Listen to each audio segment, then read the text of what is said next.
लोकसभा चुनाव में नीतीश कुमार को प्रशांत किशोर की चुनौती। कहा, मुख्यमंत्री जी बिहार के किसी भी गांव में बिना सुरक्षा पैदल चलकर दिखा दीजिए, आपको जमीन पर रह रहे लोगों के अंदर का गुस्सा समझ आ जाएगा।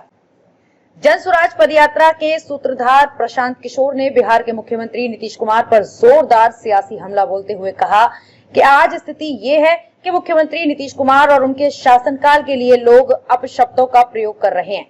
प्रशांत किशोर ने दावा किया और कहा कि नीतीश कुमार बिहार के किसी भी गांव में बिना सुरक्षा और सरकारी अमला के पैदल नहीं चल सकते।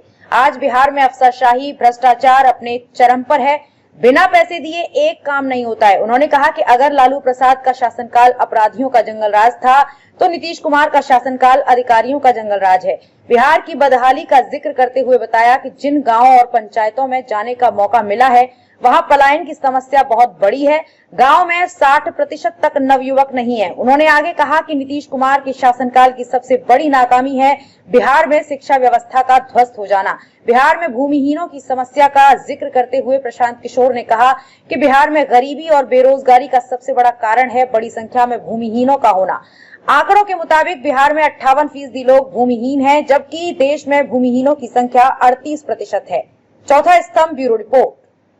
अफसरशाही का आलम यह है कि ज्यादातर लोग, चाहे वो जनप्रतिनिधि हो पंचायती राज से जुड़े हुए, या उसके ऊपर एमएलसी एमएलए लोग हैं, या मंत्री हो, या नीचे सामान्य जनता हो, हर व्यक्ति एक बात तो जरूर बता रहा है कि साहब अफसरशाही हावी है। ये जो सरकार है, नीतीश जी की जो सरकार है, ये अफसरों द्वारा संचालित जंगल राज है। हम लोगों ने इस राज्य में अपराधियों का जंगल राज देखा था। आज जो प्रशासन है, आज जो व्यवस्था है, ये अफसरों के द्वारा चलाए जाने वाला जंगल राज है, जहां लोगों की कोई सुनवाई नहीं है। जो अफसर के मन में आता है वही करता है। सामान्य जनता के लिए तो वही लोग माई बाप है, जो वो तय कर दे वो आपको मानना है। नहीं मानिएगा तो वही करेगा जो उसकी इच्छा है। तो 3 शब्द, भ्रष्टाचार, पीसी और अफसरशाही।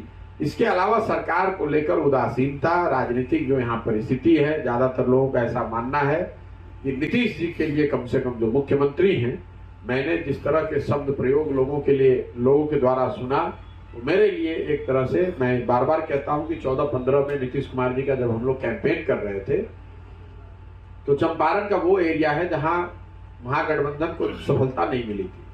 तो लोग उस समय भी नीतीश जी के पक्ष में नहीं थे, लेकिन हर व्यक्ति ये कहता, जो वोट नहीं देता था, वो भी नीतीश जी के लिए किसी तरह के अपशब्द का प्रयोग नहीं करता था। लेकिन आज मैं 60 दिन पैदल चलने के बाद ये आपको कह सकता हूं कि नीतीश जी के लिए और उनकी सरकार के लिए जिस तरह के अपशब्द, जिस तरह के भाषा का प्रयोग सामान्य जनता कर रही है, वो नीतीश जी के लिए और जदयू, खास करके जदयू के साथ राजनीति करने वालों के लिए शुभ संकेत नहीं है। क्योंकि लोगों के मन में कोई आदर भाव, एक बेसिक सम्मान नहीं है। मैंने मंच से भी कहा है कि मेरा आकलन यह है कि नीतीश कुमार जी, अगर सुरक्षा न हो तो शायद ही कोई पंचायत ऐसा है जिसको कि वो पैदल पार कर सकते हो, सवाल ही नहीं है। नीतीश कुमार जी किसी एक पंचायत को चुन ले, कम से कम जिन पंचायतों में मैं गया हूं, या चंपारण के जिन पंचायतों को मैं देख पा रहा हूं, जहां मेरा अनुभव रहा है, इसमें किसी पंचायत में नीतीश कुमार पैदल नहीं चल सकते हैं। अगर उनके साथ सुरक्षा न हो या अगर सरकारी अमला न हो, तो पैदल चल के कोई पंचायत पार नहीं हो सकेंगे। इतना गुस्सा लोगों में नीचे है।